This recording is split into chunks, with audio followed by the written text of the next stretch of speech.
moi j'ai ma place, je suis à ma place, donc c'est plus mon problème. Tu vas dégoûter tous les gens de faire l'immobilier avec ça. Un locataire qui avait pas vu, quoi, qui avait oublié que j'avais fait installer une barrière, il est rentré dedans avec sa bagnole. J'ai toujours entendu parler, tu vois, c'est le meilleur truc pour devenir millionnaire. Et il n'y a rien de méchant dans ce que je dis, c'est vraiment la mamie, tu vois, qui, avec le papy, pourquoi pas, on fait quoi du coup? Il dit, bah on va casser le mur quoi, de l'immeuble. On va casser l'immeuble. C'est toi qui m'as payé pour que je vienne quelques jours en Andorre pour faire genre j'habite là. Moi c'est vraiment la gestion qui m'a fait péter les plombs. Peut-être si tu la brûles, après ils viennent et ils l'enlèvent. Ici c'était appartement un par un, là c'est par lot, tu les achètes 10 par 10 quoi, tu vois. À vous qui êtes locataire, vous payez un mois, ensuite vous payez plus, ensuite vous payez plus, il y aura jamais rien. On lui propose de partir, on oublie la dette et on lui donne 2000. Vas-y, je vais essayer, mais à mon avis ça va pas marcher. Et bim, en 5 semaines je suis monétisé en fait. Sauf que quand le locataire il veut plus t'ouvrir, tu fais quoi? Pied de biche. C'est 100 000 euros maximum qui te redonnent s'ils font faillite. 200 000 abonnés, comment tu veux que moi là je crée ma chaîne demain et je vais venir le concurrencer? 30 000 euros que tu montres comme ça, bon, bah, voilà. Et tu vois les visages qui font comme ça? Oui, bien sûr, j'ai acheté la formation et c'est vraiment une dinguerie. Bienvenue sur ce nouvel épisode du podcast avec encore une fois Hervé aujourd'hui. Comment tu vas? Ah ben ça va super bien. Ah ouais. On sort tout juste de repas là, donc j'espère la digestion va pas faire effet. Ouais, alors si on est comme ça, voilà. Vous nous le dites et bon, un petit commentaire et ça repart. Voilà. Non mais voilà, bah écoute, super, en forme comme tu peux le voir. Ouais. Et puis ben ouais, intéressant. Qu'est-ce qu'on va voir aujourd'hui? Alors justement, voilà, aujourd'hui on va parler, je pense que ça peut intéresser pas mal de personnes qui voudraient se diversifier ou peut-être même générer de l'argent avec l'immobilier. Ah, l'immobilier. Okay. Je sais que tu as à peu près 40 appartements, 40 lots, on appelle ça quand on est des pros. C'est ça, parce que dedans il y a des locaux professionnels, des appartements de différentes tailles. Donc oui, si tu as des questions ou des anecdotes peut-être que je pourrais partager aussi. Ouais, bah carrément, parce que la première question c'est quoi la réalité de l'immobilier? Ce qu'on entend, moi j'ai toujours entendu parler, tu vois, c'est le meilleur truc pour devenir millionnaire. Genre la cause numéro 1, enfin la cause. C'est le levier numéro 1 qui rend les gens millionnaires, c'est l'immobilier. D'accord. Donc déjà il y a ça, mais du coup on peut peut-être se dire c'est génial, c'est le meilleur truc au monde, etc. Pas forcément sûr en fait. Alors l'immobilier, moi je pense que c'est bien, c'est une des premières choses que j'ai acquis justement. Moi je suis business en ligne depuis plus de 10 ans, donc business en ligne c'est bien parce que ça peut aller très vite, ça peut faire beaucoup d'argent, beaucoup de cash, mais c'est aussi plus instable. Donc je dirais que ça se complète bien l'immobilier avec les business en ligne justement. Tu vois, on a un peu les deux opposés, ce qui va créer un équilibre, parce que quand je dis les deux opposés, c'est-à-dire l'immobilier, t'as pas ton loyer qui va faire un x10 sur l'espace de 3 semaines, tu vois, c'est justement très stable, c'est la récurrence, etc. Donc, tu n'as pas cette fluctuation que tu vas avoir sur les réseaux sociaux, à la hausse comme à la baisse, mais d'un autre côté, tu as la sécurité, la stabilité, chose qui n'est pas trop sur les réseaux, parce que si on regarde un petit peu nos superstars, plus gros influenceurs, que ce soit tout réseau confondu, d'il y a, je sais pas, 5 ans, c'est pas forcément les mêmes aujourd'hui, tu vois, ça bouge très vite, il y a un turnover. Donc l'immobilier, c'est bien. Après, c'est pas passif, en tout cas, moi, dans mon cas, ça l'a pas été, alors que j'ai fait le choix de faire de la location nue. C'est-à-dire que, bah, tu vois... Ça, je suis en train de me dire, j'aime bien location nue, j'aime bien ça, c'est sympa. Non, en vérité, bah, tu as le meublé, tu as tout ce qui va être courte durée, donc Airbnb, etc. Et en fait, quand même, j'ai essayé d'avoir quelque chose le plus passif possible, parce que moi, j'ai mes business à côté, je voulais pas me créer un nouveau business avec l'immobilier. Donc, la location nue, c'est pas mal, dans le sens où, toi, tu loues les 4 murs, à la limite, une cuisine équipée, mais point final, l'appartement est vide. Donc, c'est du long terme, les gens, ils arrivent avec leur meuble et ils restent. C'est ça la stratégie. C'est, je vais te dire, hein, vraiment, le profil parfait, c'est, et il n'y a rien de méchant dans ce que je dis, c'est vraiment la mamie, tu vois, qui, avec le papy, pourquoi pas, qui s'installent et qui vont vivre 20 ans, 30 ans dans le logement. En plus, ils s'y sentent chez eux, donc ils font les petits travaux, tu vois. Donc ils vont, je sais pas, repeindre un peu, poser un parquet flottant peut-être même parfois. Et en fait, plus les gens vont s'investir, plus ils se sentent vraiment chez eux. Et puis peut-être à l'époque aussi, je sais pas, tu trouvais un logement, tu faisais un peu ta vie, tu vois. Donc là, je t'ai donné le meilleur cas. Le pire cas, c'est quelqu'un qui, voilà, au bout de 6 mois, va bouger, etc. Donc toi, ça te fait du turnover, ça tu préfères les grands de la vacance. Si on fait un résumé. Voilà, je préfère le nu et les mamies. Voilà, on peut résumer comme ça. Voilà le podcast d'aujourd'hui. Non, mais en gros, voilà, j'avais fait location nue parce que moins de gestion aussi, quoi. C'est-à-dire, déjà le check-in, le check-out, quand quelqu'un rentre, sort, Voilà, on fait le tour de l'appartement, l'état du bien, mais on n'a pas à compter le nombre de fourchettes et de petites cuillères, quoi, tu vois. Donc, c'est plus simple à gérer. J'allais dire en théorie et dans les faits aussi, mais ça reste quand même de la gestion. Et en effet, quand tu commences à en cumuler pas mal, eh ben, tu as de la gestion, même si tu mets en agence. Oui, c'est ce que j'allais dire. Le premier truc qu'on te dit, c'est fous ça en agence, t'en occupes pas. Alors au début, voilà, ça dépend, parce que j'avais des biens que j'ai achetés à des très bons prix, mais tout s'explique aussi, bon prix, parce que profil difficile déjà en place. C'est-à-dire, tu achètes l'immeuble, parce que moi j'avais acheté des immeubles en France, il y a déjà des locataires dedans, tu vois. Donc si tu donnes ça... peux pas les virer de toute façon, là, ceux qui sont... Comment? Qu'est-ce que tu dis? Non, c'est la France, tu fais pas ce que tu veux, hein, clairement. À pied de biche et... Ah non, pas du tout. Non, on n'a pas le droit, ils te traînent en justice. Ouais, non, c'est très encadré. Donc nous, on avait trouvé des arrangements, typiquement un gars qui payait pas son loyer, on le savait au moment d'acheter. C'est pour ça qu'on a acheté aussi à un bon prix. On lui avait dit « Salut, on est les nouveaux propriétaires, ce qu'on te propose, c'est de partir et nous, on efface toute ta dette. » Tu vois, le mec avait déjà une dette colossale, je passais peut-être 9 mois qu'il payait plus rien. Oui, mais en fait, dans le fond, nous, on s'en fichait parce qu'il devait cet argent pas à nous, mais à l'ancien propriétaire. Et ça, c'est légal. Donc, bah ouais, en fait, le mec, il a le droit de partir. Donc toi, tu lui dis « Écoute, la dette... » on l'oublie et par contre tu t'en vas. Donc tu repars à zéro, mais les compteurs sont vraiment à zéro. Il a dit ok, ouais, le mec a été ok. Ouais. Par contre, il y en avait un autre. Lui, c'était le profil un peu plus coriace. Là, c'était un petit jeune dont je te parle, tu vois, je sais pas, il avait la vingtaine. Là, profil plus coriace. Le mec, il connaît très très bien ses droits et il était en mode non, je ne veux pas partir. Puis, de toute façon, là, c'est la trêve hivernale, donc je ne vais pas partir et puis vous ne pourrez pas me faire partir, quoi. Vous ne pouvez pas me faire payer non plus. Non, donc là, le cirque avait duré, je ne sais plus, procédure de 1 an et demi, un truc comme ça. Parce qu'en fait, à chaque fois, tu retombes dans cette fameuse trêve, etc. Tout est figé, mode le gars, il a la carte d'immunité, intouchable, tu vois. Il paye jamais. À la fin, non, il n'a pas payé, quoi. Et lui, alors là, vous l'avez viré je pense quand qu'on même. peut le dire. Alors lui, ouais, ça a été en procédure d'huissier et tout pour qu'il parte. Lui, on avait même proposé de l'argent pour qu'il parte, carrément. Le propriétaire qui paye le locataire dit dégage, je te paye. Mais ouais, parce qu'en vrai, tu sais que chaque mois qui passe, toi, tu perds, je sais pas, si le loyer est à 500, tu as 500 de manque à gagner. Donc on avait fait nos petits calculs, on dit, tu sais quoi, on lui propose de partir, on oublie la dette et on lui donne 2000, tu vois. Le mec était quand même bien, quoi. Ouais.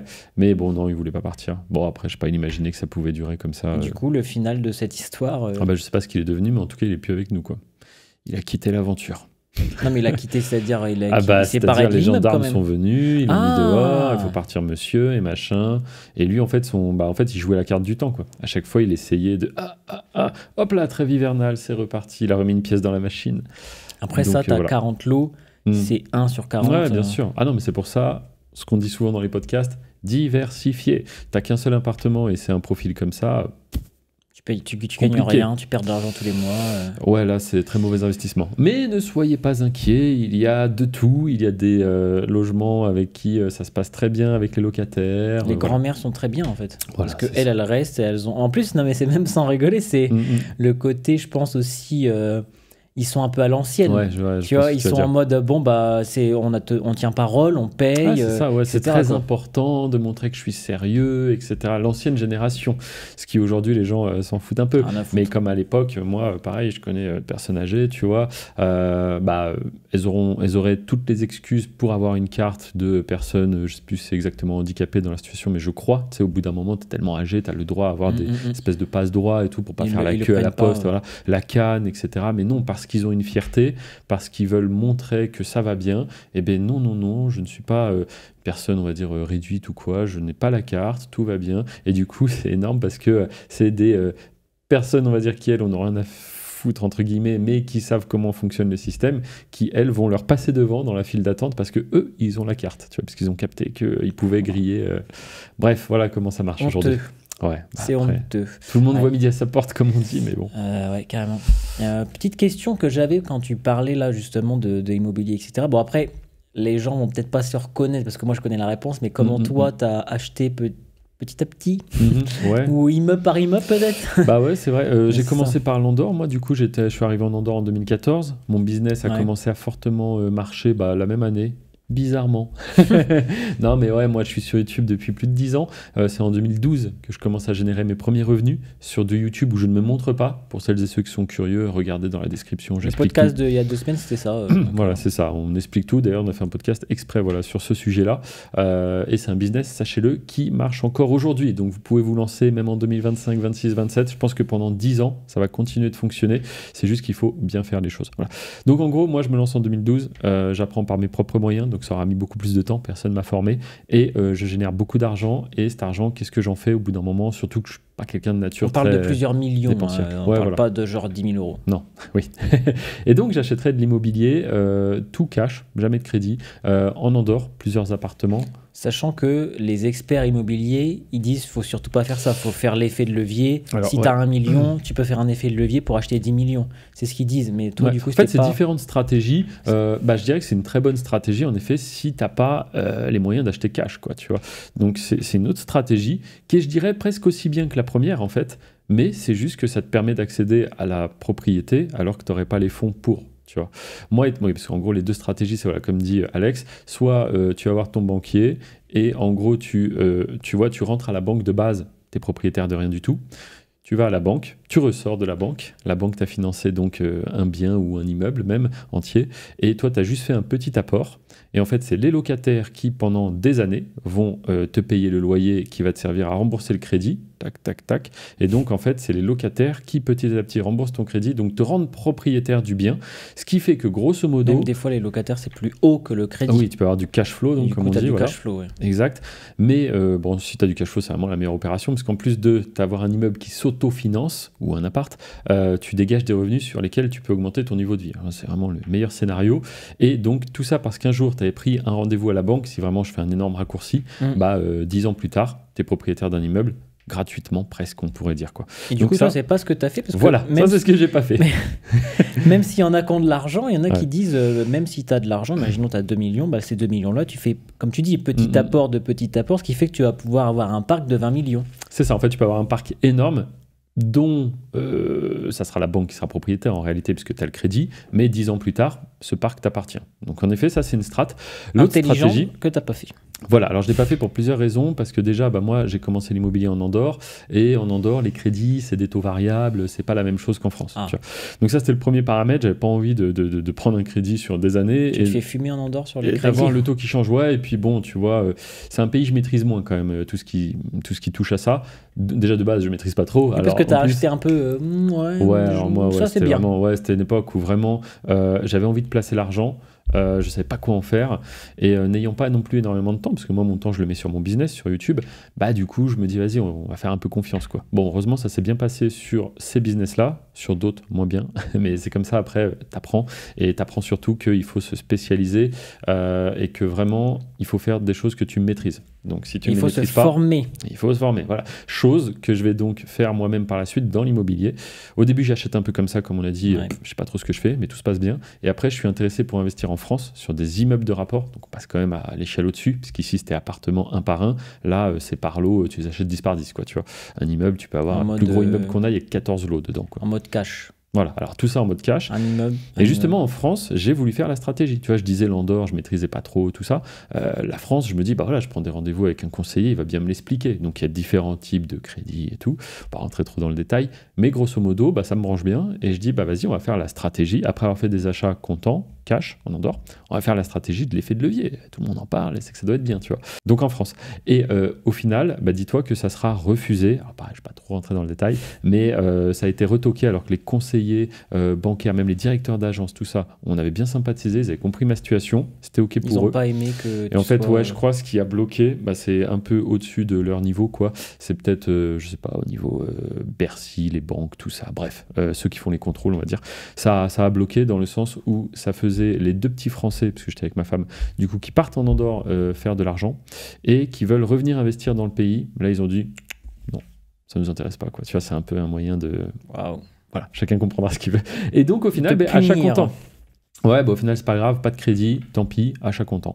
Donc, on a acheté, voilà. Et là, la stratégie qui est différente, c'est que du coup, tu peux te faire un crédit à toi-même. En vérité, pour ceux qui ne voient pas trop, tu crées une société c'est une coquille vide, et du coup cette société elle a 0, mais elle veut acheter un immeuble. En fait c'est toi, en tant que personne physique, qui va prêter à cette société.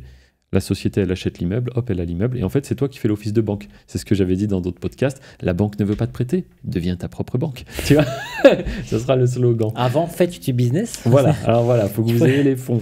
Mais donc, c'est ce que tu fais. Et tu peux même, dis-toi, te mettre un taux d'intérêt. Tu vois, comme une banque, en fait. Donc, en vérité... Ça, c'est légal. Ouais, c'est légal, ouais. Ah, mais non, c'est illégal, mais on en parle ici. En fait, la société, elle te doit plus... Ouais. Et elle te paye avec les loyers des gens. C'est ça, en fait, la société, elle, son seul moyen de rentrer du cash, c'est les loyers qu'elle perçoit. Et du coup, avec cet argent, en fait, il y a un compte courant d'associé. Attention, ça devient technique, on va pas faire un cours de fiscalité. Mais en gros, et puis même moi, c'est mes comptables qui gèrent, mais en gros, voilà, toi, tu as prêté. Donc, il y a un compte courant qui est en stand-by et on sait que la société, elle te doit tant. Tu vois. Et tu peux mettre même, comme j'ai dit, un intérêt, à condition de ne pas mettre un intérêt de zinzin, mais tu peux mettre un petit intérêt. Et voilà, donc au final, tu finances le truc.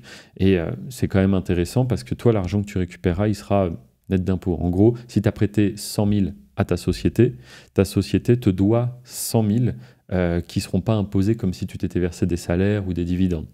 Donc tu peux revoir ton argent. Les intérêts aussi en zéro impôt. Les intérêts vont venir créer des charges, etc. Donc ça va baisser le bénéfice de ta boîte. Enfin voilà, ouais.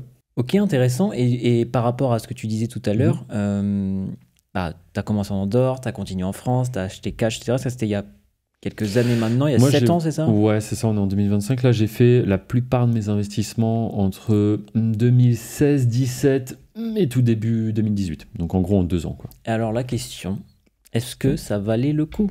Est-ce qu'aujourd'hui, tu referais la même chose? Ça, c'est intéressant, je pense, pour les gens. Ouais, c'est une bonne question en vrai, parce que forcément, ma vision, elle évolue. Je m'intéresse à toujours plus de business, plus de choses en ligne. Et c'est vrai que, comme je l'ai dit, c'est 2 mondes, quoi. Genre, tout ce qui est online, quoi, ça bouge hyper vite. Il n'y a rien qu'à voir. Les crypto-monnaies, par exemple, tu vois, c'est vraiment les 2 opposés aussi. Tu vois. Après, je pense que ça peut aussi bouger très vite. Genre, il y a une crise de l'immobilier et que, voilà, tu vois.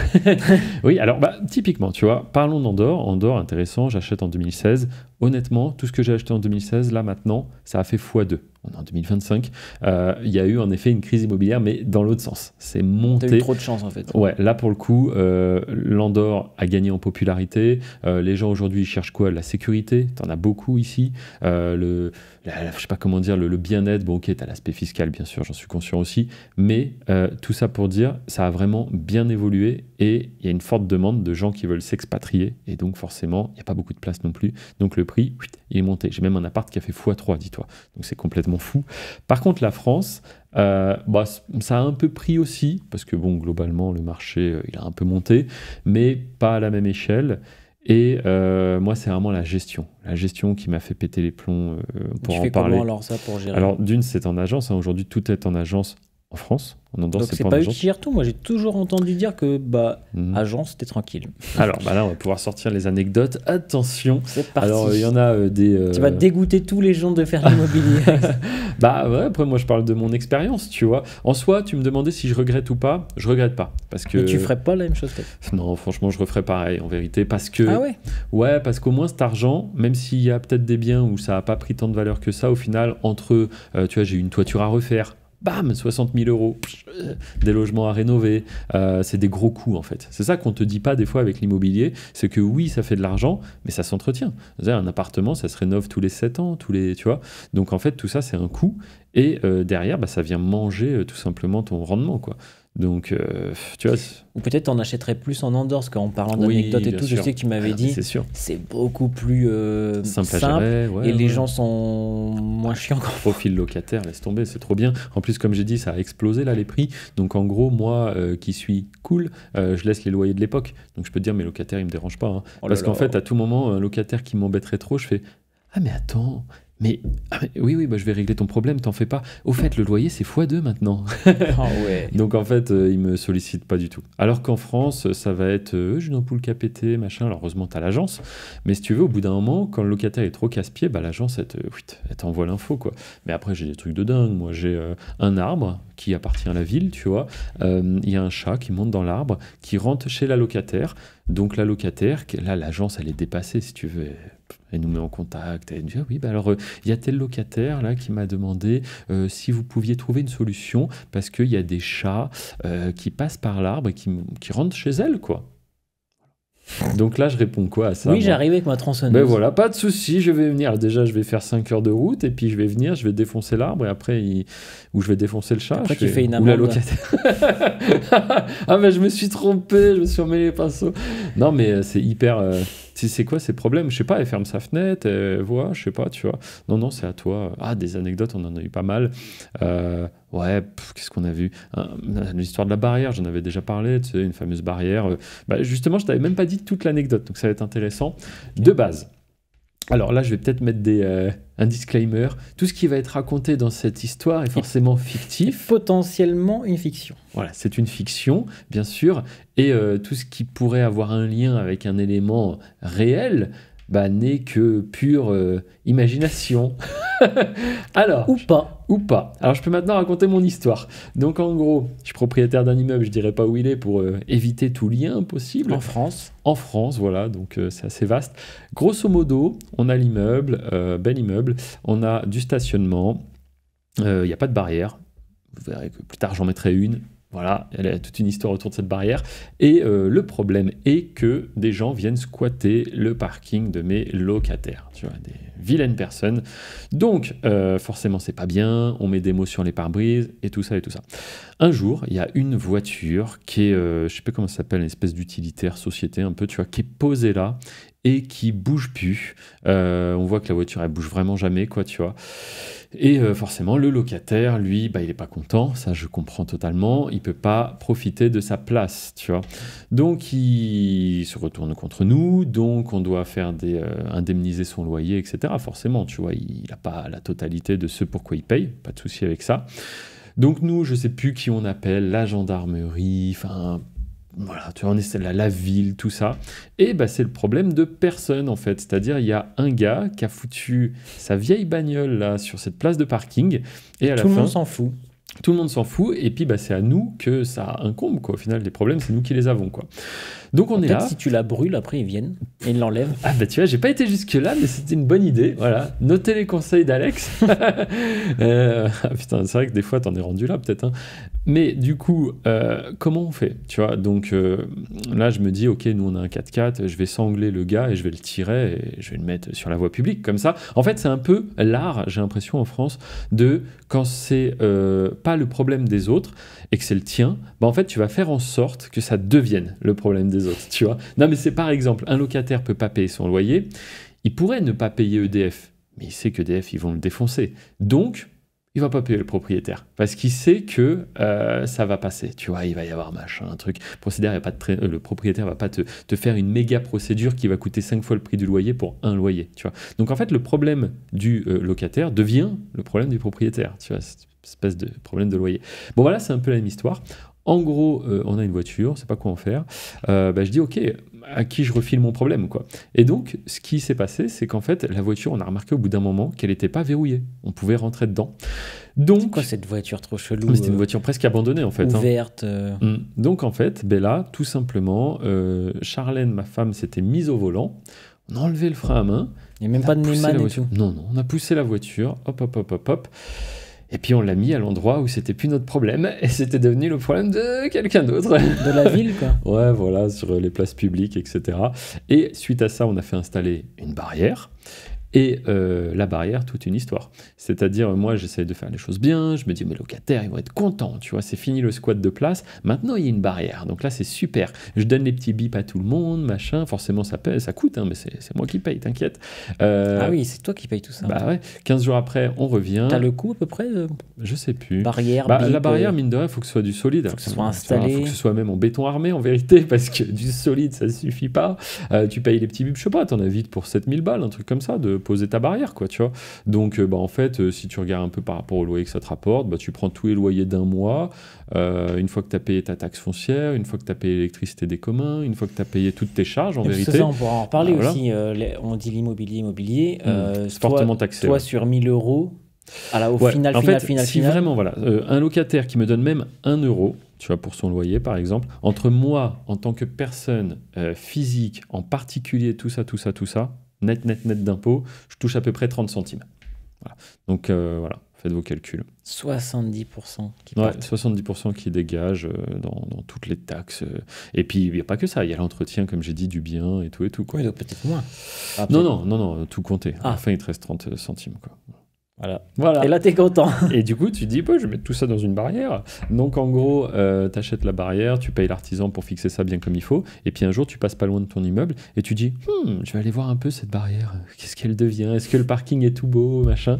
Je reviens, la barrière en l'air. Et tu sais, la barrière, elle se pose sur un Y. Le Y, comme ça.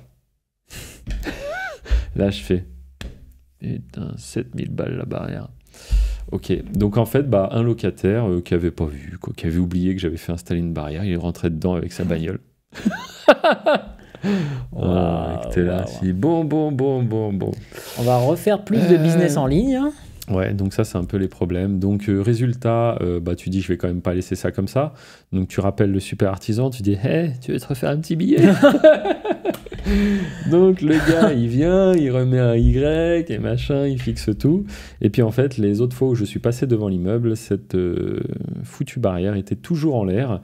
Et je me dis, putain, pourquoi elle est toujours en l'air, cette barrière et tout? Et en fait, vu que les locataires oublient une fois sur deux leur bip, ils la mettent en l'air, ils se garent, et puis ensuite, moi j'ai ma place, je suis à ma place, donc c'est plus mon problème. Oh la vache, la mentalité des gens. Voilà, donc toi, tu dis, allez, tu sais quoi. Donc t'as mis peut-être 10 000 balles là-dedans pour rien. Ouais, c'est bon. Maintenant, la barrière, je sais plus ce qu'elle fait.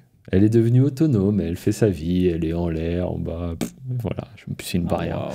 Voilà, donc c'est un peu les problèmes. En fait, c'est ce système où, à partir du moment où toi, tu es dans la safe zone, tu vois, c'est plus ton problème. Tu vois, le locataire, c'est exactement ça. À partir du moment où sa caisse, elle est sur sa place de parking, oh oui, les autres, leur place, la barrière, elle est en l'air, c'est pas mon problème. Hop, il rentre chez lui, tu vois. C'est que ça, en fait. Donc, société individualiste, malheureusement. Petit peu, hein. On est tous centrés sur nous-mêmes et on s'en fout des autres. Là, ça va plus loin que l'immobilier, quasi de la philosophie, mais ouais, c'est bien dommage. Après, j'en ai pas mal, des anecdotes comme ça. Alors, il y en a, des fois, c'est la faute de personne. Une qui est pas mal aussi, c'est le voyage en Égypte. Alors, celle-là, t'es pas au courant, donc tu vas apprendre. Donc, c'est-à-dire, moi, je suis quelqu'un qui a fait assez peu de voyages. Et notamment, 2019, on s'était dit, là, c'est l'année où on va voyager, tu vois. Donc, on avait prévu plein de trucs, Égypte. Et en 2020, c'était États-Unis, Dubaï. Bon, spoiler, ça a été Covid, confinement. Mais du coup, on a quand même pu faire en 2019 l'Égypte. C'est quand même un gros voyage, ça se prépare, t'as des vaccins, des trucs, machin. Et en gros, juste avant de partir, donc là, on monte à Paris, parce que le vol est au départ de Paris, je sais plus quel aéroport, mais à Paris. Et en gros, 24 heures avant qu'on embarque dans l'avion, coup de fil. Allô, oui. Oui, c'est bien vous, l'immeuble, machin. Je dis, oui, c'est l'immeuble. Ouais, là, il y a un gros problème. C'est les chutes du Niagara dans les caves, quoi. Il y a de l'eau. Comme ça coule. En fait, l'évacuation, oui, parce que même moi, en expliquant, je me disais pourquoi. L'évacuation générale de l'immeuble est bouchée. Et donc, dès qu'un locataire prend une douche, fait de la vaisselle, fait n'importe quoi, ça tombe dans la cave. Dans les caves.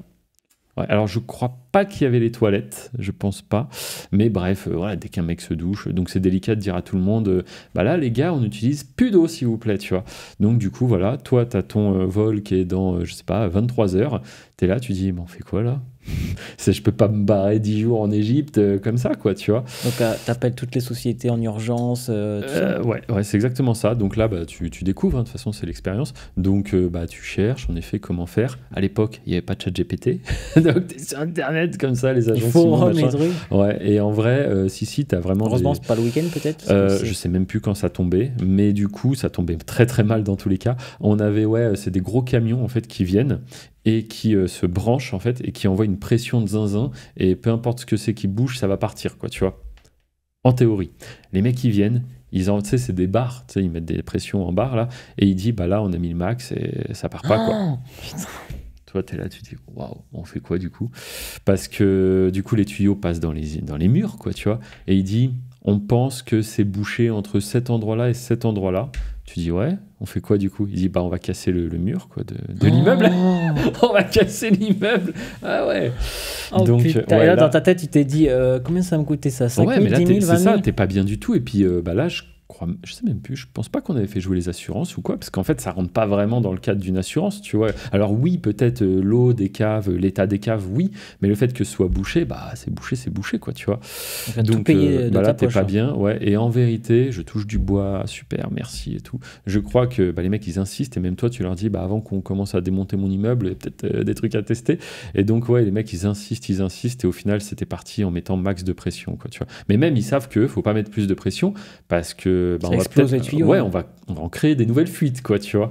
Donc, ouais, franchement, situation C'était très... quoi? Ils savent pas ce qui bloquait. Ouais. Je sais pas. Il y a un mec, je sais pas ce qu'il a foutu dans son évier. Bah, je sais pas. Là, il avait... C'est pas bouché les chiottes. Il a bouché l'immeuble. Ça faisait 3 mois qu'il avait pas été aux chiottes. Il s'est lâché, le coquin. Enfin bref, des anecdotes, en veux-tu, en voilà. Il y en a même, je pense que mon cerveau les oublie volontairement tellement qu'il y en aurait, quoi, tu vois. Les impayés, il y en a beaucoup ou pas? Alors ça dépend. Alors je pense qu'en effet, ça dépend la prestation que tu amènes. Quoique, nous on avait quand même pris le parti pris justement de faire des choses de qualité, de faire un truc un peu haut de gamme. Comme ça, tu te dis les gens ils ont de l'argent, sont intelligents minimum. C'est ça la strat. En fait, tu te dis je loue un peu plus cher. Du coup, j'ai des profils un peu plus premium. C'est logique. Et c'est des gens qui en principe vont être plus sérieux. Bon, il y a de tout. Parce que tu peux avoir le mec qui a une très bonne situation, qui fait des mauvais choix dans la vie ou qui même perd son emploi, etc. Et voilà, changement de situation d'un coup. T'as de tout, hein, franchement. Du coup, des impayés, non, pas tant que ça. Tu vois, je dirais sur une 40aine de lots. On a 39 en impayés. Franchement, ça va. En Andorre, ça va. Mais en France, c'est 39 sur 40. Non, franchement, faut lisser. Hein, parce qu'il y a une année, t'en auras 2. Il y a une année, t'en as 0. Quoi. Non, en vrai, je dirais, si on lise vraiment, peut-être à 1. Un mois dans l'année, tu veux dire ou Non, un impayé. Si tu lises, tu vois. Donc c'est comme s'il y en avait un toute l'année qui payait jamais, quoi. Sur 39. Enfin, sur 40. Donc il t'en reste 39, quoi. Ok. C'est quand même assez conséquent. Sachant qu'il y a une année, il y en aura 0. Il y a une année, t'en auras 2. Tu vois, c'est si je lise, quoi. Voilà. Et il n'y a pas d'assurance, de trucs. Bon, là, moi, si tu as les assurances. Alors après, c'est les assurances. Donc ils sont là pour jamais avoir à verser d'argent, c'est le principe. Il y a le petit astérisque qui dit voilà. Là ici, elle s'appelle Michel, ça marche pas. C'est un peu ça, donc c'est-à-dire l'assurance loyer impayé, elle est intéressante, c'est un cas intéressant. En fait, déjà pour la mettre en place, ils analysent que tu as un bon profil, parce que je te dis, le but c'est qu'elle se déclenche jamais cette assurance. Donc en fait, ils analysent qu'il y a un bon profil. Si c'est un mauvais profil, ils vont refuser de t'assurer. C'est un peu comme l'assurance qui va accepter d'assurer que des gens qui n'ont jamais d'accident. Tu vois, c'est un peu, on est dans ce principe-là, quoi. Et derrière, il y a 2 mois de carence, je crois, si je dis pas de bêtises en principe, ce qui fait qu'un locataire qui ne paye pas, en fait, c'est pas là, il devait me régler le 15, on est le 17, j'ai pas le loyer, on est le 20, j'ai pas le loyer, allô l'assurance. Non, tu vois, ils vont dire non, il y a 2 mois de carence. Donc c'est-à-dire, il faut pas qu'ils te payent pendant 2 mois consécutifs pour que l'assurance commence à verser de l'argent. Donc, si tu as un locataire qui est en mode un peu freestyle, qui te paye une fois de temps en temps quand il a envie, machin truc, en fait, l'assurance ne se déclenche jamais. En fait, à vous qui êtes locataire, vous payez un mois, ensuite vous payez plus, ensuite vous payez plus, il n'y aura jamais rien. En fait, c'est un peu tout ça, c'est très complexe. Je comprends qu'il y ait des lois pour défendre les locataires, et c'est très bien en soi, parce que forcément, tu parles des propriétaires qui abusent, et c'est normal. Mais quand même, sur certains trucs, j'en ai une bien bonne là encore, histoire de continuer. C'était un immeuble, du coup, belle plus-value, enfin des choses intéressantes, et puis on envisageait pourquoi pas de le revendre, tu vois. Donc sur cet immeuble, faut savoir que maintenant tu souhaites vendre un bien, tu as une paperasse comme ça à faire, tu as des DPE, des machins, des trucs dans tous les sens. Donc pour ceux qui voient pas ce que c'est un expert, un technicien qui va venir diagnostiquer le bien, est-ce que c'est côté énergétique, passoire énergétique ou pas, voilà, par exemple. Et donc bien sûr, petite précision avant, quand un locataire est en place, en tant que propriétaire, tu n'as plus le droit d'avoir les clés de ton bien. Tu vois ? Alors c'est pareil, je l'entends. Ce qui paraît logique, sinon le mec peut venir quand il veut. Voilà, moi je dirais que tu pourrais quand même avoir les clés au cas où il se passe un truc, tu vois, si en cas de urgence, machin truc. Mais bon voilà, donc ils seraient pas sereins les locataires. Voilà, ce qui fait que ça nous amène dans des situations où tu es propriétaire d'un bien que tu voudrais potentiellement vendre, mais attention. Pour le vendre, il faut faire des DPE. DPE qui ont une durée de vie. Donc, il faut que tu fasses les diagnostics. Donc, il faut qu'un tiers puisse rentrer dans le logement. Sauf que quand le locataire, il veut plus t'ouvrir, tu fais quoi ? Petite biche. Non, si tu n'as déjà pas le droit de rentrer avec les clés, t'imagines bien que tu n'as pas le droit de rentrer avec un pied de biche. Ouais, j'imagine. Mais... Donc, en fait, tu es là. t'appelles le locataire, numéro non attribué, tu vas sonner, t'entends que ça bouge à l'intérieur et ça t'ouvre pas, et t'es là, et tu... Faut se déguiser en livreur Deliveroo à 19h en espérant qu'il a commandé. Et du coup, en attendant, ton bien est impossible à mettre en vente, parce que pour le mettre en vente, il faut un DPE que tu ne peux pas faire, parce que le saint locataire n'a plus décidé d'ouvrir sa porte. Qui plus est, ça se trouve, il pourrait même décider de plus payer son loyer aussi. Bref, voilà un peu le genre de situation qu'on peut être amené à rencontrer. Heureusement qu'il n'y en a pas beaucoup. C'est ça. Heureusement que ce n'est pas une généralité aussi, parce que ça pourrait clairement te dégoûter. Et franchement, quelqu'un qui démarre dans l'IMO et qui a 2 situations comme ça sur 2 biens, le mec, il va se dire, c'est n'importe quoi, tu vois. Donc, ouais, voilà, faites quand même attention. Il peut y avoir des situations, et je t'explique pas, en plus, quand tu commences à faire de la veille un peu là-dessus, des trucs de dingue. Au début, on parlait d'acheter à crédit. Des gens qui ont acheté un bien à crédit. Puis tu sais, souvent, tu as cette étiquette du propriétaire, donc direct, t'es blindé.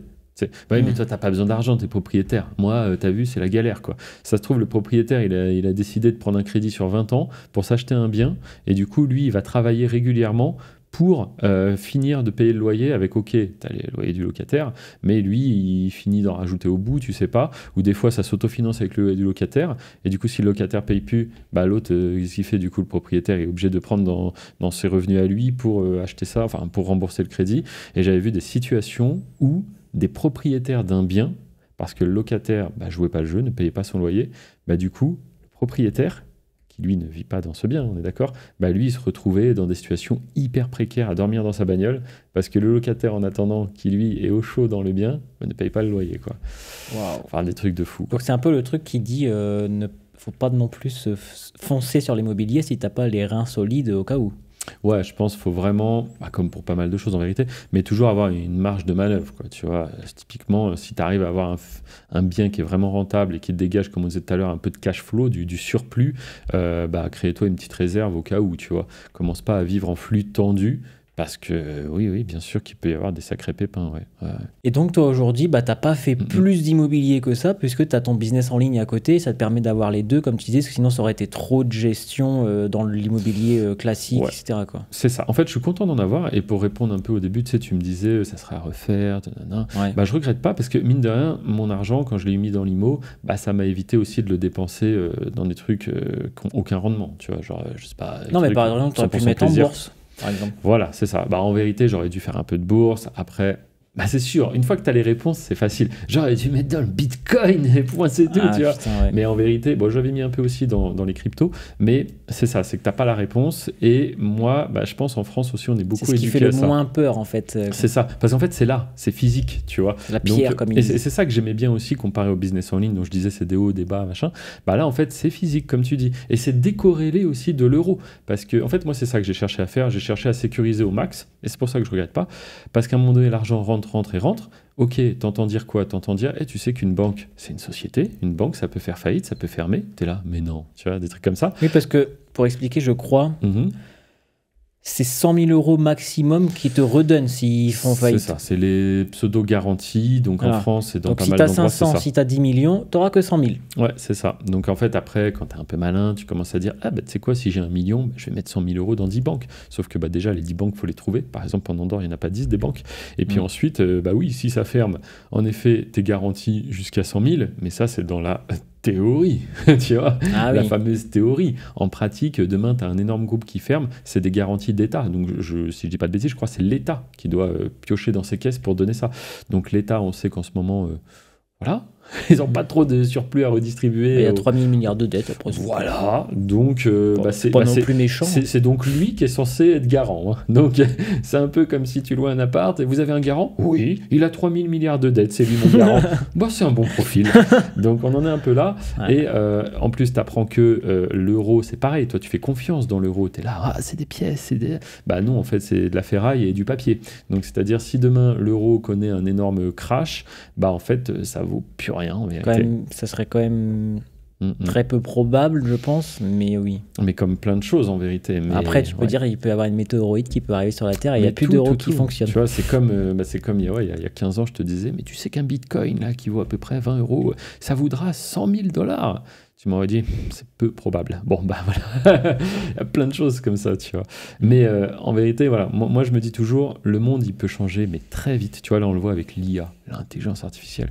Bah déjà, là, ça s'est ancré un peu dans... Sur VEO3, voilà. Là, en ce moment. Et encore, plein de gens doivent pas connaître ce que tu dis. Mais tu vois, des extraits, je veux dire, ceux qui bossent en ligne, ils ont dû s'y mettre. Et déjà là, ça devient presque une habitude, tu vois. Mais il y a 5 ans, tout pile, je t'explique c'est quoi ChatGPT. Tu vois, et je te dis, waouh, imagine un truc comme ça existerait. Tu me dirais, alors là, avant que ça arrive, et aujourd'hui, c'est oui, ChatGPT non-stop, quoi, tu vois. Mais j'y parle, c'est mon pote. Voilà, maintenant. mais je sais bien. Bah, c'est ton seul ami d'ailleurs. Bah, je pensais que toi aussi, mais. Ah non, moi, je fais que des podcasts avec toi. Ah oui, c'est business, c'est vrai. Non, mais ouais, bah, en fait, c'est pour dire, le monde bouge tellement vite que, tu vois, c'est facile de dire, ouais, ça, c'est sûr, ça bougera pas, machin. Ouais. Et donc, en fait, t'en arrives où tu dis, ok, les banques, c'est pas hyper sécurisé. Ok, l'euro, c'est pas forcément hyper sécurisé. Il me faut du dollar, du machin, du truc.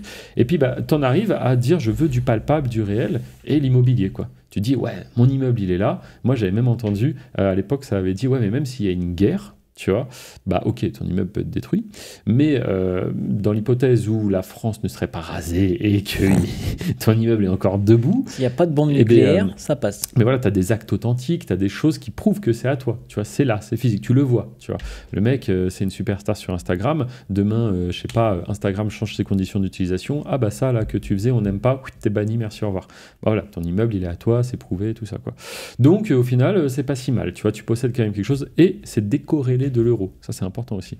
C'est-à-dire, ton bien, tu l'achètes, je sais pas, 200 000 euros, et bien en fait, il vaut plus 200 000 euros. En vérité, l'euro, lui, peut monter, descendre.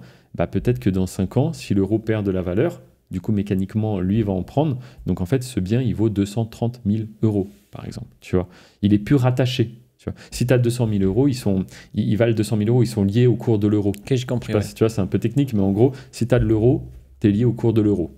L'euro vaut tant par rapport au dollar. Si tu as de la pierre, bah, c'est plus corrélé au cours de l'euro. On s'en fout que l'euro baisse par rapport au dollar et tout, c'est des euros. C'est le marché IMO. Tu es sur un nouveau marché, c'est le marché IMO, c'est l'offre, la demande, le prix, machin. Okay, ouais. Donc au final, très content d'avoir fait ça, j'en voulais pas plus. Et c'est vrai que bien sûr, bah, au bout d'un moment, tu retournes là où est ton domaine d'expertise. Et moi, dans mon cas, c'était pas l'immobilier, c'est YouTube. YouTube à la fin. Non, bah, YouTube pour moi, c'est là où il y a un effet de levier de zinzin. C'est t'investis du temps, et tu génères de l'argent. Tu vois. L'immobilier, si tu veux investir du temps, c'est quand même compliqué. Tu vois. Il va falloir à un moment donné soit passer par le crédit bancaire, soit faire les travaux toi-même, soit ceci, cela, et tu vas pas pouvoir générer des millions sur une année, quoi, en partant de juste du temps. Alors que sur YouTube, c'est possible, sur les business en ligne, de manière plus générale, peut-être pas tous, mais si tu es là au bon moment et que tu fais bien les choses, vraiment, regarde-toi, t'es l'exemple parfait. C'est ce que j'allais dire, au bon moment, parce qu'il y a beaucoup de gens qui nous disent « Mais Hervé, ça fait 13 ans que t'as commencé, YouTube aujourd'hui, ça fonctionne pas. » Et on en a parlé dans le podcast il y a 2 semaines, et je vais refaire un petit truc, parce qu'il y a tellement de gens qui le disent. Bah en fait si, moi je suis la preuve vivante, j'ai commencé tout début 2024, à peu près, du janvier ou décembre 2023. Et aujourd'hui, voilà, je gagne ma vie, je suis expatrié en Andorre, je fais quasiment 5 chiffres par mois, pas loin, etc. C'est grâce à YouTube. Et ce que tu apprends, bah, on peut en parler vite fait, je pense, ce que tu apprends dans l'accompagnement YouTube Business, c'est justement de partir de zéro, même quelqu'un qui est débutant, mais qui est motivé, comment toi tu as fait, comment refaire la même chose, sécuriser en plus les chaînes YouTube, etc. Parce que c'est un réseau de chaînes YouTube sans se montrer. C'est ça. Et il y a une communauté, etc. Donc c'est nickel. Moi, je me dis, pour qu'un business il vive dans le temps, tu vois, faut comprendre où sont les barrières. Tu vois, si moi, par exemple, je te dis, ça fait 13 ans que je fais le même truc, et que ça continue de marcher, quelqu'un comme toi, sérieux, qui se lance, qui applique les trucs et tout, il a du résultat, tu te dis, elle est où la barrière ? Où est la barrière ? Il y a forcément une barrière, tu vois. Donc soit la barrière, c'est que le business, il est inconnu. Ok, tu vois, genre, moi j'ai entendu ces histoires de business, là, tu sais, en Andorre, forcément, tu échanges avec d'autres infopreneurs, et tu dis, ah ouais, d'accord, donc ça existe. Bon, mine de rien, c'est une première petite barrière. Aujourd'hui, de plus en plus de personnes entendent parler de ce business, et c'est d'ailleurs pour ça que j'ai proposé un accompagnement, parce que j'ai vu qu'il y a pas mal de gens qui vendaient la mèche, qui en parlaient. Donc je me suis dit, bah, moi quand même, je suis légitime pour en parler, allons-y, sachant que les autres, certains, ça dépend. Et donc, la barrière du OK, on ne sait pas que ça existe. C'est une grosse barrière déjà. Ensuite, moi je dirais la principale barrière sur ce business, parce que pourquoi est-ce que c'est pas saturé, tu vois, pourquoi est-ce que ça continue de marcher? Parce que les gens n'ont pas les informations en fait. Et comme le disent les statistiques, sur 100 personnes qui se lancent au pif, hein, comme ça, genre en mode voilà, on peut faire de l'argent sur YouTube. Ok, j'ai un téléphone, je sais filmer, je sais glisser. Dans la logique, c'est très simple en fait. Sauf que 99% des gens, ils vont faire 2 vues, 3 vues, ils comprennent pas, ils savent pas ce que c'est une miniature, un SEO, un bon titre, un bon hook, un bon montage, le watch time. Là, j'ai dit plein de mots, peut-être que vous comprenez rien. Mais justement, c'est normal. Description. Et du coup, ils vont faire 3-4 vidéos, ils vont faire 10 vues, on verra. Je pensais que c'était simple. Oh là là, j'abandonne. Tu vois, ça me fait penser, moi qui fais une école d'art, c'est comme le dessin. C'est comme si je te dis, tu vois, là je te montre un magnifique portrait dessiné, etc., avec plein d'effets et tout. Après, là, les gens, ils vont croire que c'est dur. Ouais, non, mais et je te dis, non, tu sais, si tu cherches franchement à prendre du recul et tu dis, mais avec quoi t'as fait ça? Et là, le mec, il dit 10 doigts, 2 mains, une feuille, un crayon. Je dis, c'est facile. Et tu vois, pour mettre un peu la difficulté par rapport à YouTube, c'est pareil. Il faut quoi pour se lancer? 10 doigts, 2 mains, pas de crayon. Un cerveau, pas de crayon, un clavier, une souris, une connexion Internet. Alors, vraiment, c'est ça, tu vois. Et le gars, du coup, se dit, c'est facile. Sauf que là, pour le dessin, il le sait, mais le mec qui sait pas, qui vient juste, qui vient d'apparaître, hop, à 25 ans dans le monde réel. Tu vois, il se dit, c'est pas compliqué. Il prend le crayon et il se rend compte que ça marche pas. Donc, il va faire un dessin, qu'est-ce que c'est que ce truc? Un cinquième, il laisse tomber, il dit, non, il y a une astuce que je connais pas, tu vois. Et en fait, sur YouTube, c'est exactement la même histoire. C'est, OK, faire un fichier MP4, beaucoup de gens sont capables. Le glisser, déposer sur YouTube, beaucoup de gens sont capables. Maintenant, comprendre comment fonctionnent les algorithmes, comprendre où il faut mettre son attention, son énergie. Comment trouver les bonnes thématiques. Exactement, parce qu'il n'y a rien de pire que faire un contenu qui n'intéresse que toi en vérité, tu vois. Donc c'est ça. Les gens souvent ils prennent le truc à l'envers, tu vois. C'est je veux me lancer sur YouTube, ok. Donc ils pensent c'est comme inventer la prochaine innovation, c'est ça. Ils associent ça à l'innovation au monde de l'entreprise, tu sais, genre telle startup elle a explosé parce qu'elle avait un nouveau concept, tu vois. Sur YouTube et les réseaux c'est pas du tout ça. Sachant que quand tu connais le monde des startups c'est 1 sur 10 000. Déjà. Et le monde des réseaux n'est pas comme ça. C'est-à-dire même les algorithmes sont pas pensés pour mettre massivement en avant un truc qui n'a rien à voir avec le reste. Au contraire, les algorithmes, ils ciblent ce que tu aimes. Vous le verrez vous-même hein, quand vous regardez des vidéos. Souvent, vous allez commencer à regarder un certain type de vidéo. Et là, comme par magie, l'algo, il va te recommander beaucoup. Ça me le fait en ce moment. Là. C'est ce que je te disais, la diète carnivore, etc., que je commence à regarder. Des docteurs américains et tout. J'ai que ça en recommandation. Et ça marche trop bien. C'est pareil. Moi, je commence à regarder des vidéos sur un jeu, là. Résultat, j'étais noyé sous ce truc-là, tu vois. Et même moi, je me suis dit, faut que je commence à consommer autre chose pour que l'algo, il se recalibre, parce que là, il était plus que là-dessus. Parce qu'après, tu te dis, merde, il n'y a plus vraiment de trucs que j'aime bien. C'est ça, j'aime plus que ce truc. Et donc, tout ça pour dire, le but, c'est pas de trouver l'idée du siècle. Non, le but, c'est de réussir à comprendre qu'est-ce qui marche sur YouTube, là, en ce moment. Et justement, est-ce que je suis capable de le produire, de le faire produire? Est-ce que ça m'intéresse un minimum? Et c'est dans cette direction-là. Et c'est comme ça qu'il faut prendre le problème. Donc les gens prennent vraiment le truc à l'envers. Tu vois, ils sont en mode l'idée révolutionnaire. Non, c'est l'opposé. C'est qu'est-ce qui marche, qu'est-ce que les gens veulent voir, qu'est-ce que l'algorithme met en avant. Oui. Et on va peut-être faire ça. Idée révolutionnaire. Et aussi, des fois, il y en a qui disent moi, j'aime bien ça comme contenu. C'est un truc très niché, hein, un truc très précis. Genre les peintures de table. Voilà. Et moi, j'adore les peintures de table. C'est vraiment magnifique. J'aime bien quand c'est noir, j'aime bien quand c'est gris. Et ils se disent je vais faire une chaîne là-dessus. Ouais, c'est ça. Et en fait, il y a 200 vues et ça marche pas, quoi. Non, alors qu'il fallait faire... Faut dézoomer, en fait. Faut pas regarder qu'est-ce qui te plaît à toi.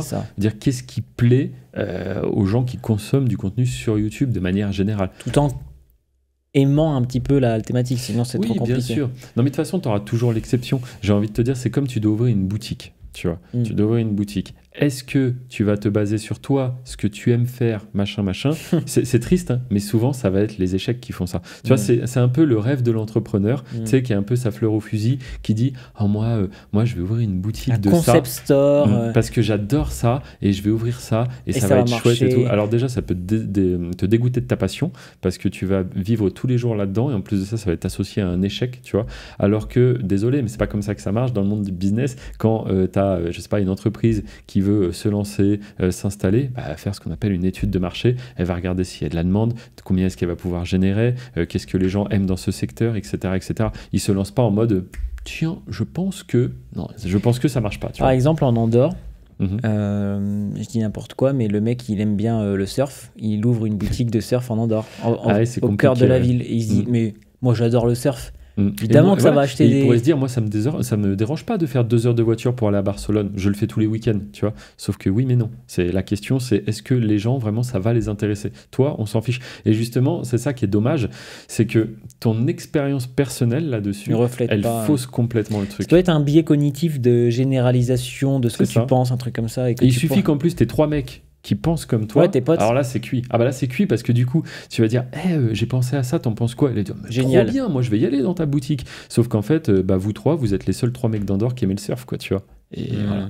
Donc ça peut être hyper dangereux et c'est ça que j'explique donc dans la formation. On parle de surf, de peinture de table, non pas du tout, mais justement je t'apprends à vraiment comprendre qu'est-ce qui a de l'importance, là où il faut mettre ton énergie, parce que sur YouTube tu pourrais analyser tout et n'importe quoi. En vérité il y a juste certains paramètres qui ont vraiment un impact sur ta réussite, mais ça les gens le savent pas et j'ai envie de dire tant mieux. En vérité c'est ce qui permet à ceux qui ont les méthodes, les manières de faire, de s'en sortir. Et c'est pour ça que c'est pas saturé. Voilà, la boucle est bouclée. Pourquoi c'est pas saturé? Les gens savent pas que ça existe. Et ceux qui savent que ça existe ne savent pas faire, tout simplement. Et même au-delà, moi, je sais que y a plein de gens qui me disaient aussi ah, mais il y a beaucoup de concurrents dans cette niche-là, ça n'a pas fonctionné. Et moi aussi, je pensais comme ça au début. Je me disais, tu sais, au début, enfin, tu sais, toi, évidemment, tu sais.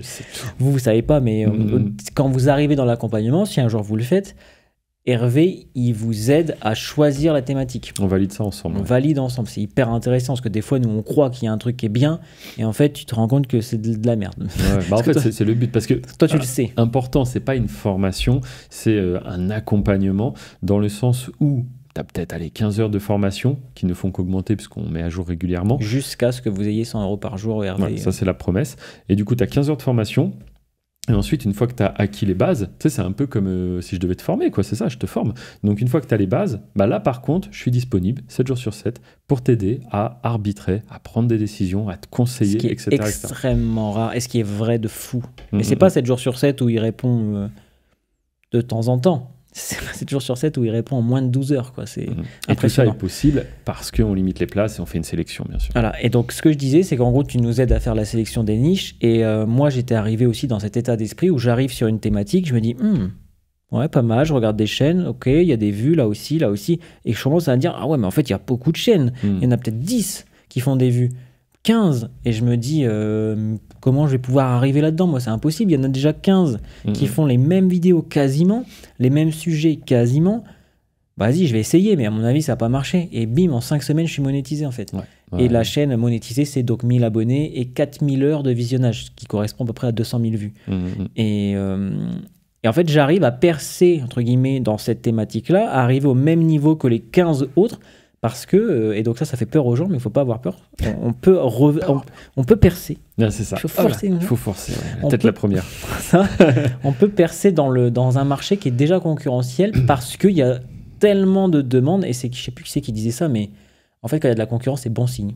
Exactement. S'il n'y a personne, c'est qu'il n'y a personne. En fait, dans un restaurant, dans la rue, quand vous marchez et vous arrivez à un restaurant, il n'y a personne dedans, est-ce que ça donne envie d'y aller? Alors qu'à côté, il y a tout le monde, enfin, c'est presque rempli, tout le monde rigole, tout le monde mange, etc. Tu vas prendre lequel? Mais en fait, normalement, si tu es bien constitué, tu vas aller dans celui où il y a du monde. À moins que tu aimes le risque.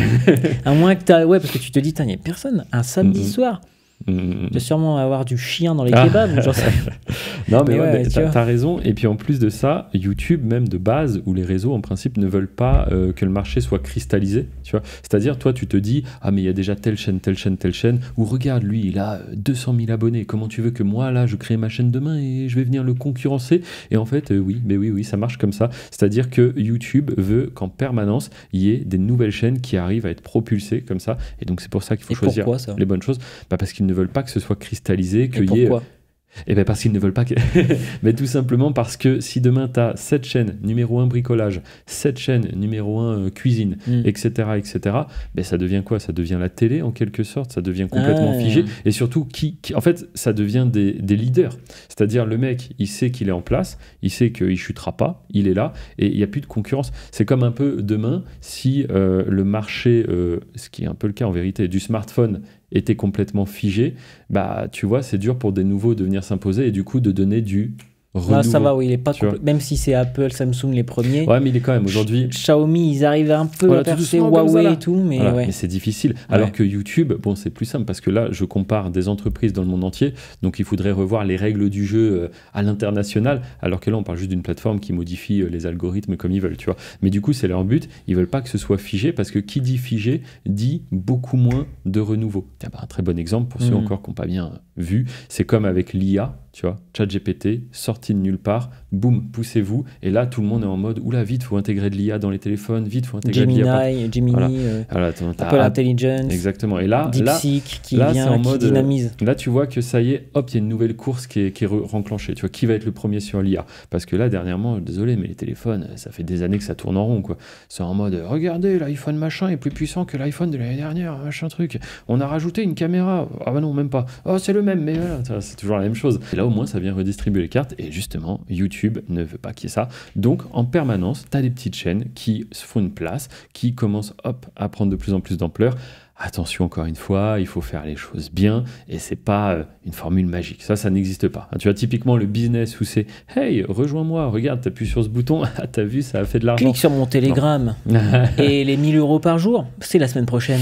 Mais tu vois, ça, je trouve dommage parce que Telegram, moi, j'adore l'outil en soi, car c'est un outil qui n'a pas de contraintes comparé à beaucoup d'autres. Genre, typiquement, les membres peuvent m'envoyer carrément leurs fichiers de base. Faut passer sur des plateformes. J'ai uploadé ma vidéo sur machin, sur truc. Sur Discord, c'est chiant, sur tout ça. Voilà. Discord, c'est affreux. Discord, il faut un abonnement juste pour pouvoir envoyer des messages. Encore ce matin, là, j'envoie un message à un membre, je fais pour l'envoyer, il me dit « Hey, vous n'avez pas l'abonnement Nitro, vous ne pouvez pas envoyer des messages de plus de X caractères. » Là, on peut envoyer 2 gigas en gratuit sur Telegram. Des fichiers vidéo, des audios, des textes, il n'y a pas de limite. Bref, c'est vraiment un bon outil pour ça. Mais c'est truc de scammer. Mais c'est devenu un peu le repère, en effet, de beaucoup de personnes qui font n'importe quoi aussi. Donc, je viendrai à l'étape suivante. Quand vous voulez vous former ou peu importe ce que vous entreprenez, en fait, ce que vous voulez faire, renseignez-vous bien sur les personnes. Je pense qu'aujourd'hui, ceux qui ont envie d'être transparents, comme c'est mon cas, ils peuvent totalement l'être, tu vois. Moi, j'ai un Insta, pareil, qui est dans la description. Sur mon Insta, tout ce que je vous ai dit, tout, YouTube, immobilier, machin, vous pouvez tout retrouver, mon parcours de vie, mes évolutions sur ces 8 dernières années. Donc, c'est quand même pas mal, sachant que l'accompagnement sur YouTube, par exemple, je propose que depuis l'IA n'existait pas. Comment ça, l'IA? Ah oui, donc tu peux pas, oui, ça c'est vrai. Donc toutes les photos sont vraies. Parce qu'attention, les vidéos. Maintenant on voit des pubs sur Insta, là c'est tout nouveau. C'est des fausses interviews dans la rue avec un micro. Tout est faux. La foule derrière, la personne qui parle, la meuf au micro. D'ailleurs, la meuf a une voix de mec, alors c'est un peu mal fait et tout.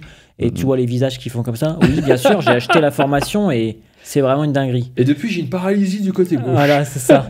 et ça commence à venir. On en est là avec Google VEO3, là, VO3. Ouais. Bah là, on en parle là, mais ça se trouve, vous regardez le podcast dans un an et c'est VEO4 et là, c'est une dinguerie encore pire. Ouais. Et tout commence à être faux, en fait. C'est vrai, on avait déjà la vague des influenceurs qui partaient à Dubaï, qui louaient une voiture, un Airbnb et qui disaient « Hey, regarde ce que j'ai réussi à faire !» Mon truc de trading. Voilà, on avait ça. Mais maintenant, on a carrément les mecs, depuis leur salon, bam, un petit coup, un prompt au final, un peu d'IA et... Méfiez-vous de tout, cherchez les informations, creusez, évitez vraiment le FOMO qui veut dire... Alors, je vais essayer de le dire bien avec l'accent. Est-ce que tu le connais? Vas-y. Fear of missing out. Okay. C'est-à-dire la peur de louper une opportunité. De louper un truc, ouais. Voilà, donc évitez ça, foncez pas tête baissée, parce qu'après, ça va faire des déçus, parce que c'est très difficile, et même moi, vous l'avez vu avec les profils des locataires, c'est très difficile de juger quelqu'un en 5 minutes, quoi. Donc renseignez-vous, qu'est-ce qu'il a fait? Est-ce que ce qu'il raconte, ça me semble cohérent? Ok, j'y vais pas. Esprit critique, ouais. C'est ce qu'il disait un prof qui fait ça avec ses élèves et qui disait on devrait faire ça dans toutes les classes. Apprendre l'esprit critique, ne pas croire à un truc. C'est intéressant et c'est ce qu'il faut faire. Ouais, toujours remettre en question, mais attention, ne soyez pas trop dans l'extrême parce qu'on en connaît aussi. Mec, tu vas lui montrer, regarde le téléphone, je lâche, il tombe, il va dire non, c'est pas possible, j'y crois pas et tout. Bah si, regarde, je tombe et tout. Non, c'est faux, il y a une astuce, il y a un truc. Bon, voilà, donc à un moment donné... Comme tes voitures qui sont forcément en 3D. Voilà, moi, le pire truc qu'on m'a lancé pour le moment, je pense, c'est la voiture verte, la Lamborghini, que je fais une story avec. Alors cette voiture, vous pouvez tout retrouver sur Insta, ça fait... Les gens me taguent quand ils me voient dans la rue. Je peux vous dire qu'elle est bien vraie, parce que quand on monte à côté et qu'il y a une axelle, on est comme ça. Donc, voilà. Mais on m'a déjà dit, dites-vous bien, on mettra une photo, que ma voiture, le commentaire, c'était « Haha, on voit trop que c'est de la 3D ». J'étais là, mais non, c'est pas possible. Et je me dis, bah lui, pour le coup, il remet tout en question les choses, quoi. Il réfléchit trop, lui, tu vois. Mais t'en auras toujours. Tu vois, c'est comme tu vas dire, moi, par exemple, rien que ton histoire à toi. Moi, j'allais dire, je me suis lancé sur YouTube il y a 10 ans. Je vais dire, ouais, mais il y a 10 ans, c'était facile, machin. Toi, tu t'es lancé il y a 1 an. Aujourd'hui, tu vis, t'es en Andorre, machin. Ouais. Et il y en a, ils vont réussir à te dire que c'est faux. Oui, ils vont dire que c'est toi qui m'as payé pour que je vienne quelques jours en Andorre pour faire genre j'habite là. Je t'héberge en Andorre depuis un an. Voilà, que tu m'héberges et que c'est ça en fait. Il y aura toujours quelque chose à trouver. Toujours. Et c'est le biais de confirmation. Moi, j'aime bien ce truc-là. J'aime bien tout ce qui est biais cognitif et tout parce que c'est intéressant de voir la psychologie humaine. Et si quelqu'un croit quelque chose, tu vas pouvoir lui dire tout ce que tu veux, ça va renforcer son idée. C'est un biais de confirmation. Parce qu'on veut pas, le cerveau n'aime pas avoir tort, en fait. Il se remet pas trop en question, et de moins en moins avec la société actuelle. Ouais, c'est vrai. Après, je pense aussi, c'est des niveaux d'éveil, on en avait déjà parlé. Peut-être aussi un peu d'expérience, tu vois. C'est vrai que d'un côté, je le comprends moi-même, quand j'étais du coup étudiant et que sur Capital, M6, tout ça, là, ces émissions, je voyais la vie des gars qui ont des supercars et tout. Dans ma tête, je me disais, je suis juste pas né dans la bonne famille. Tu vois, tu te dis ça un peu parce que ça paraît tellement loin, en fait, que tu te dis pas, dans 7 ans, c'est peut-être moi, en fait. Tu vois, tu te dis pas ça. Et en plus de ça, à l'époque, moi, quand j'étais plus jeune, du coup, il n'y avait pas les business en ligne. Donc forcément, c'était plus compliqué. Il fallait montrer des grosses sociétés. Aujourd'hui, il y a tout le monde qui montre plein de trucs et du coup, tu as un peu peur de croire les uns les autres. Bien sûr. Mais moi, au début, je te croyais pas. On peut le dire clairement. Moi, je scroll, je vois un mec qui a genre 12 trophées de 100 000 abonnés, 5 trophées d'1 million d'abonnés sur YouTube, et je connaissais un peu YouTube.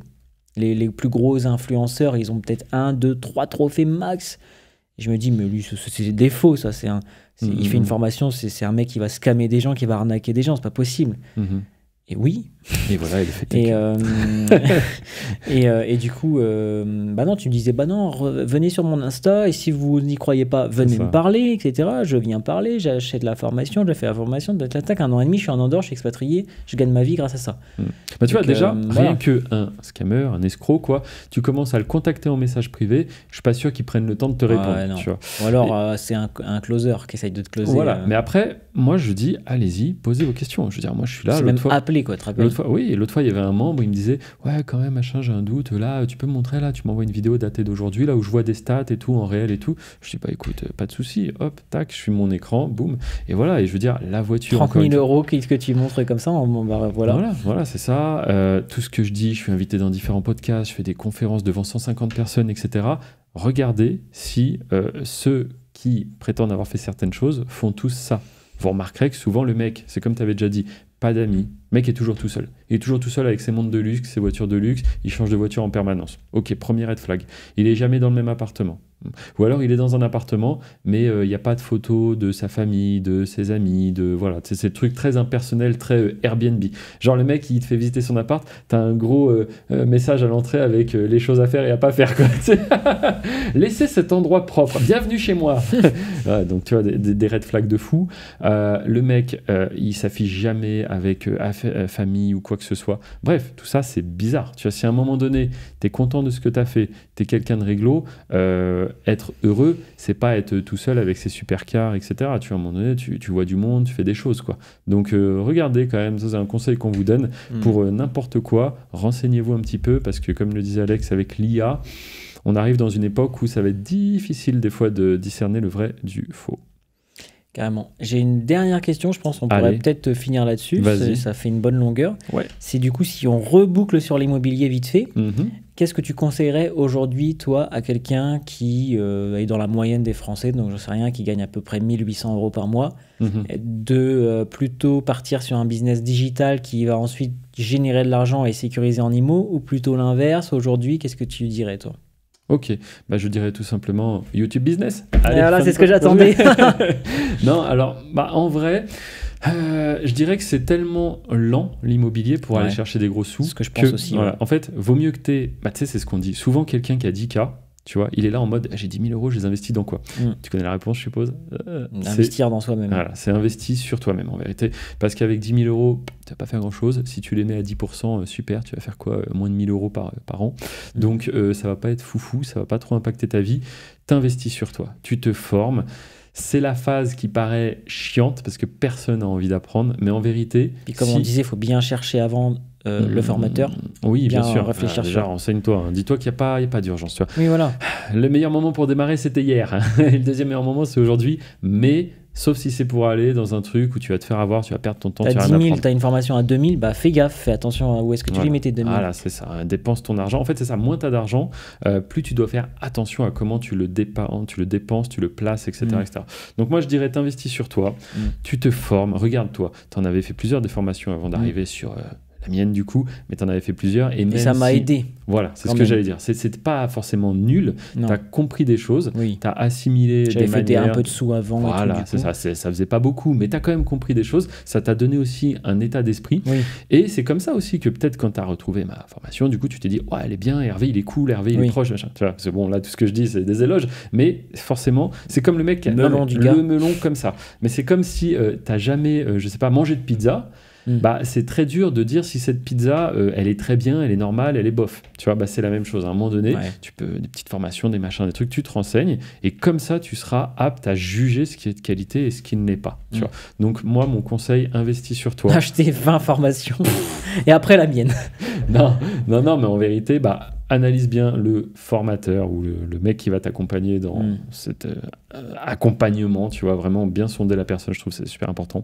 C'est comme un peu si tu dois donner tout ton argent à une banque, bah regarde un peu ce que vaut la banque, les avis, tout ça, tu vois. Donc tu te renseignes, ensuite t'investis pour toi acquérir des compétences, pour toi aller chercher du gros argent, et ensuite cet argent, tu le places. Et très important, je pense qu'on ne le dira jamais assez, ça, c'est diversifier le niveau de vie, moi j'allais dire. Genre ça, c'est l'argent que tu vas gagner. Et ça, c'est tes dépenses. Bah, tu vois, il faut que tes dépenses, elles soient comme ça et que ton argent augmente. Parce que si tu augmentes, hop, les deux en même temps, s'il y a un pépin quelconque... En train de faire des oiseaux en podcast. Ouais, voilà, là, si vous n'avez pas le son, vous allez vous dire, mais qu'est-ce qu'il fait? Mais si tu n'augmentes pas les deux en même temps et que tu as un pépin quelconque sur ton business, ça peut arriver. Des fois, ça peut être résolu en 1 mois, 2 mois, mais tu peux avoir des pépins. Alors là, ton niveau de vie, il va te manger. Impossible de redescendre, alors que très simple à monter. Et la dépression, parce que redescendre, très très compliqué. D'ailleurs, en parlant de ça, tu es là depuis seulement 2 mois. Et qu'est-ce qu'on va faire après ce petit podcast, Alex? Avec le bracelet magique. Tu vas faire quoi? Ça, c'est le bracelet de Caldea, un grand centre où il y a sauna, centre thermal, jacuzzi, tout ça. Là, ça va faire le 3e jour d'affilée que tu y vas, c'est pas bon. Hein. Le niveau de vie est en train d'augmenter. Putain, t'as fait jeudi, vendredi, samedi. Ça va, c'est 80, on a payé l'autre jour, enfin j'ai payé l'autre jour, c'était 99 € par mois. Ouais, mais tu peux y aller en illimité. Et comme je gagne 99 000 par mois, ça fait 1%, ça passe. Tu pourrais t'abonner 1000 fois à Caldea. Non, mais... Ouais. C'est un petit peu ça qu'on dit, c'est du coup Alex est là, en vérité non, il n'est pas du tout dépensier parce que bon il fait du sport etc, ça c'est important aussi, moi je l'ai pas fait pendant longtemps. Ça se voit pas de ouf mais dans 6 mois le podcast normalement bon. Il pète la chemise, je vous ai dit je regarde des vidéos de diète carnivore, ce qui paraît pas mal, on verra. Non mais voilà, bon tout ça je pense on va conclure là-dessus, prenez soin de vous, faites des choix pertinents, osez quand même des choses, faut pas qu'on ait refroidi tout le monde, hein, que ce soit l'immobilier, que ce soit business en ligne, essayez, dans tous les cas ça sera toujours une expérience. Et puis bah, écoute, je pense que il y a des liens, il y a plein de trucs dans la description, faites un tour, il y a les autres chaînes YouTube, il y a mon Insta. Il y a mes chaînes personnelles, non je rigole. Il y a toutes les news d'Alex. Non, on garde ça secret.